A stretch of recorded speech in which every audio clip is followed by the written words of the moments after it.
O'shda bugundan boshlab shaharni obodonlashtirish, ko'kalamzorlashtirish va sanitar tozalash bo'yicha 3 oylik e'lon qilindi. Bu haqda meriyaning matbuot xizmatidan xabar qilishdi. Tozalash ishlari har kuni tongda boshlanadi. O'sh tozalik ishxonasining brigada ishchilari O'sh shahrining markaziy ko'chalarini, yig'ilgan qum, toshlarni, ariq ichidagi va yo'l chetidagi butalar orasidagi chiqindilarni yig'ib tozalashadi. O'shdagi obodonlashtirish va ko'kalamzorlashtirish xo'jalik kombinatining xodimlari esa shahar ko'chalaridagi ariqlar va ko'priklarni yelim idish, yelim xalta kabi chiqindi ko'p joylarni tozalay boshlashdi.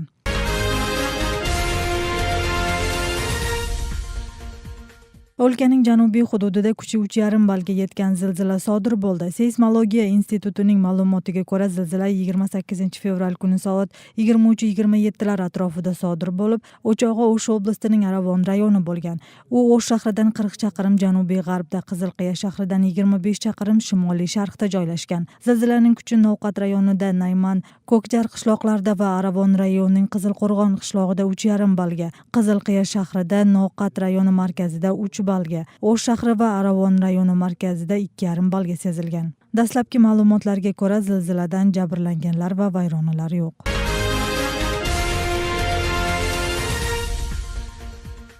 Davlat soliq xizmati umumiy soliq deklaratsiyasini qabul qilish kampaniyasining ikkinchi bosqichi boshlandi. Bu haqda mazkur muassasadan bildirishdi. 1 aprelgacha jismoniy shaxslar o'tgan yili olingan daromadlari yoki yer uchastkalari va mulklari, iqtisodiy faoliyatlari va boshqa ma'lumotlari haqida soliq organlariga hisobot berishlari kerak. Eslatib o'tsak, 28 fevralda yuridik shaxslar uchun deklaratsiya kampaniyasining birinchi bosqichi tugadi. Uning natijasida dastlabki ma'lumot bo'yicha 70 mingdan ortiq yuridik shaxslar umumiy soliq deklaratsiyasini topshirishdi.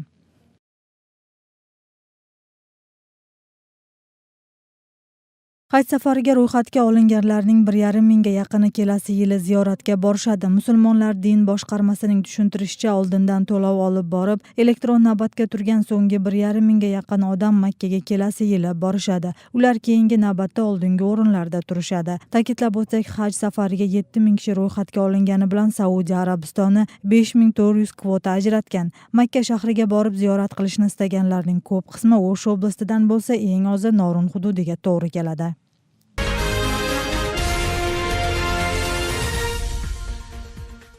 Jalolobod shahridagi 1-son oilaviy shifokorlar markazi binosi avariya holatida. Shahardagi 17 mingdan ortiq fuqaroga xizmat ko'rsatgan markaz binosini fuqaroviy himoya komissiyasi foydalanish xavfli deb xulosa chiqargan. Deyarli 1 asrdan beri xizmat qilib, eskirgan bino qachon yangilanadi? Muxbirimiz javob izlagan. Jalolobod shahridagi 1-oilaviy shifokorlar markazi yaroqsiz deb topilganiga qaramasdan aholiga xizmat qilishni davom ettirmoqda. Favqulodda holatlar ministrligining fuqaroviy himoya komissiyasi joriy yil boshida binoni xavfli degan xulosaga ko'ra, tibbiyot muassasasi bemorlarni bunday sharoitda qabul olmasligi lozim. Bundan nari kelajakda qo'llanuga qo'yibdi degan jiyintig'i chiqqan Jarani qo'rg'on komissiyasining 2 qavatdan iborat shifokorlar markazining binosi 1928-yili qurilgan. So'nggi marotaba 1999-yili rekonstruksiyadan o'tgan. Shundan buyon yil sayin ich-tashni ta'mirdangina o'tkazishadi.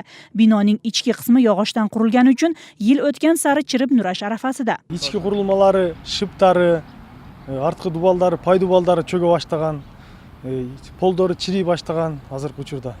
O'zgacha qirdal qattala turgan bo'lsa, agarda yer titriyoq qattala turgan bo'lsa, qulab qolib qo'rqinchlari jaralatda. Xavfli sharoitda aholi sog'ligini tekshirgan tibbiyot muassasasi hozircha binoni yangilay olmaydi. Mutasaddi tashkilotlarga yangisiga muhtoj ekanliklarini aytib murojaat qilishgan, ammo javob bo'lmadi. Tipovoy poliklinika deb, tipovoy deganda o'sha bizning poliklinikaga to'g'ri kelgan vrachlarning o'tirganini, koridorda больнойлардың жүргенini, laboratoriyaga физкабинет deb ish qilib, bizning poliklinikaga qanday требования bo'lsa o'sha joy bera turgan tipovoy poliklinika bo'lsin, anan qo'ldan kelsa cho'ngroq, zamonbop bo'lsin deb, endi oblastda shaharning sentrida bir головная poliklinika bo'lgandan keyin bir yaxshi poliklinika qurilsin degan harakat bo'ldi. Eskirib qolgan kasalxonaning ahvoli bilan Premyer ministr Sapar Isaqov Jalolobod oblastiga bo'lgan ish safari chog'ida tanishib chiqib, mahalliy rahbarlarga topshirmalar bergan. Bino Jalolobod shahar meriyasi qaramog'ida. Zarur mablag' 60 million so'mdan oshgani uchun shahar byudjetidan moliyalashtirishga imkoniyat yo'q. Jalolobod shahrining byudjetini ақша қаражаты көптігіне байланышты Jalolobod shahri meri Салайдин Абдуалиевич бұл ақшаны құрғанға сұрағаны Jalolobod Қырғыз Республикасының өкіметіне даярдап жазганбыз. Ошол бүгүнкү күндө күтүп атабыз. Agar mahalliy rahbarlar bergan taklif hukumat tomonidan qo'llansa, shifokorlar markaziga 3 qavatdan iborat zamonaviy bino joriy yilda quriladi. Yangisi eskisining o'rniga qurilib, to'liq turda respublika byudjetidan moliyalashtiriladi.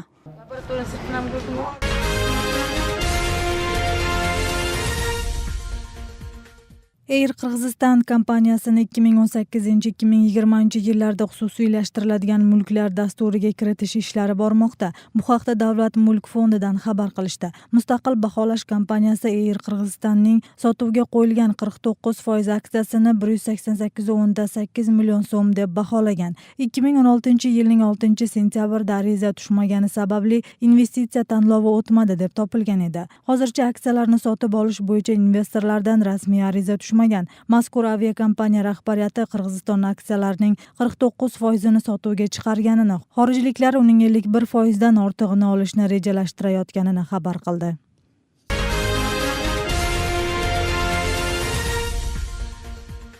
Qirg'izistonlik Aqjol Mahmudov kurash bo'yicha Osiyo chempioni bo'ldi. Bishkekning sport o'rdasida o'tayotgan kontinental birinchilikda hamyurtimiz 72 kilogramm og'irlik kategoriyasida gilamga tushdi. Final uchrashuvida u o'zidan 10 yosh katta jahon chempioni bo'lgan qozog'istonlik raqibi Demir Jadrayevni yutib oldi. Bu mazkur chempionatdagi Qirg'izistonning birinchi oltin medali. Shunday qilib, Qirg'izistonning grek-rim stili bo'yicha polvonlari umumiy 8 medalga ega bo'ldi. Ma'lum bo'lishicha, Qirg'izistonning grek-rim kurashi bo'yicha terma jamoasi umumiy hisob bilan birinchi o'rinni egalladi. Qozog'iston 156 ball bilan ikkinchi, 148 ball bilan O'zbekiston 3-o'rinni egalladi.